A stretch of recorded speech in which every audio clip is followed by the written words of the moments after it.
আসসালামু আলাইকুম, আমি মাসুদ আলম। আমি 2009 সালে কম্পিউটার সায়েন্স থেকে ব্যাচেলর ডিগ্রি অর্জন করি। দীর্ঘ 19 বছর আমি Winax Soft, SSL Wireless, IBCS Primex, People and Tech, Max Group, Canada International Development Agency, CIDA, Care Bangladesh, World Vision, Helen Keller International, আমার ব্যবসা লিমিটেড এবং অ্যাডভান্স ইকুইপমেন্ট লিমিটেড সহ বিভিন্ন দেশি বিদেশি কোম্পানিতে web development, software development, data science, machine learning এর উপর বিভিন্ন লিডিং পজিশনে সিইও, সিটিও, কনসালটেন্ট এবং সিনিয়র কনসালটেন্ট পজিশনে আমি চাকরি করি এবং এগুলো অনেকগুলোতে আমি প্রজেক্ট লিড করি।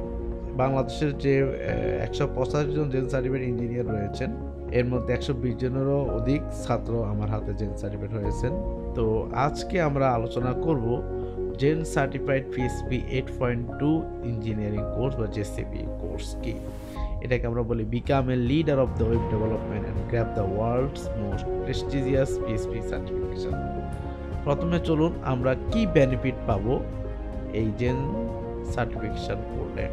জেন সার্টিফাইড পিএইচপি ইঞ্জিনিয়ার আপনার অন্যান্য প্রোগ্রামারের থেকে একটু এক ধাপ এগিয়ে থাকে, যেটা আমরা বলতে পারি।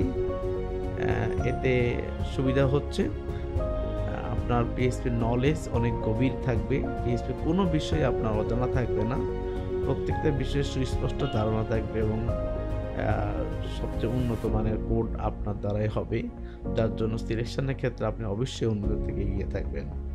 এছাড়াও আপনি যদি ফ্রিল্যান্সার হয়ে থাকেন, মার্কেট প্লেসে গুলোতে আপনাকে একটা স্পেশাল প্রায়োরিটি দিবে। সো আপনি অন্য যে কোনো জবে অন্যদের থেকে একদম এগিয়ে থাকবেন এবং আপনার জবের ভ্যালু অনেক ভালো পাবেন।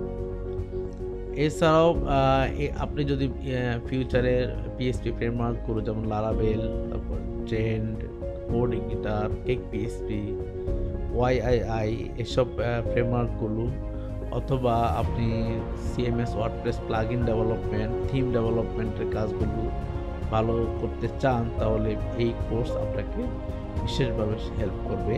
কারণ আপনি এখানে PHP object oriented, PHP security, database সম্পর্কে এবং ওয়েব সার্ভিসগুলো সম্পর্কে বিস্তারিত জানতে পারবেন। আর সাধারণত একজন জেন সার্টিফাইড ইঞ্জিনিয়ার অন্যদের থেকে মিনিমাম দ্বিগুণ স্যালারি পেয়ে থাকে। সো এটাও আপনার জন্য একটা বেনিফিট হতে পারে। এখানে আমি আপনাদেরকে প্রত্যেকটা ফিচারকে হ্যান্ড টু হ্যান্ড প্র্যাকটিস করাবো এবং বুঝাই দিব।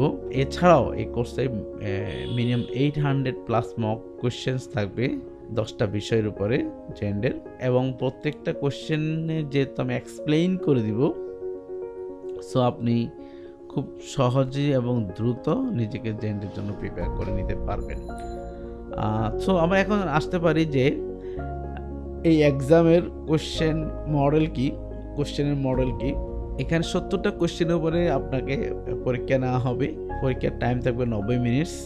আর যেহেতু এখন 7.4 এর উপরে পরীক্ষা চলতেছে, কিন্তু আপনি পরীক্ষার প্রিপারেশন শেষ করতে করতে পিএইচপি 8.2 এর উপর ওরা পরীক্ষা নিতে পারে। আমি আশা করতেছি 2023 সাল থেকে ওরা পিএইচপি 8.2 থেকেই পরীক্ষা নেবে। সো আমরাও এই কোর্সে পিএইচপি 8.2 শেখাবো, লেটেস্ট ভার্সন। আর এই এক্সাম দিতে আপনার $195 লাগে। আর কোশ্চেনগুলো 3 ধরনের হয়। একটা হচ্ছে এক ধরনের মাল্টিপল চয়েস হয়, যেখানে একটাই কারেক্ট অ্যান্সার দিতে হবে। আরেকটা হচ্ছে মাল্টিপল চয়েসই হবে, কিন্তু 2 or more কারেক্ট অ্যান্সার হতে পারে, সেটা আপনাকে সবগুলো দিতে হবে। এবং আরেকটা হচ্ছে ফ্রি টেক্সট, একটা ইনপুট ফিল্ড থাকবে, যেখানে সাধারণত বিভিন্ন ফাংশন এবং তার প্যারামিটার নামটা খুব শর্টলি লিখে দিতে হয়। আমাদের লিস্ট অফ এক্সাম, এটা আমি অবশ্য zen.com থেকে এই সিলেবাসটা নিয়েছি। আমরা zen.com সিলেবাসই ফলো করব এবং এটা রেগুলার আপডেট হয়, আমরা সবসময় আপডেট, আমি লেটেস্টটাই নিয়েছি।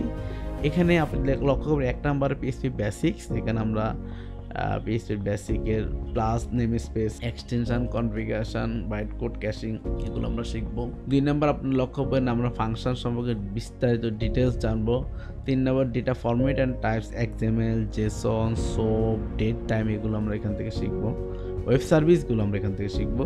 4 নম্বর হচ্ছে forms, HTTP headers, cookies, sessions, এগুলো আমরা ওয়েব ফিচার্স থেকে শিখব। অবজেক্ট ওরিয়েন্টেড 5 নম্বরে আমরা শিখব। 6 নম্বর সিকিউরিটি নিয়ে যত কিছু, ইমেল ইনজেকশন, এসকিউএল ইনজেকশন, তারপর site security, cross site scripting, এইগুলো কীভাবে কাজ করে, কীভাবে অ্যাটাকগুলো হয়, কী কারণে হয়, এই সব কিছু আমরা 6 নম্বর সিকিউরিটি চ্যাপ্টার থেকে শিখবো। 7 নম্বর হচ্ছে আমরা ফাইল ইনপুট আইও, যেটা ইনপুট আউটপুট ফাইলে রিড রাইট এই কাজগুলো আমরা করবো।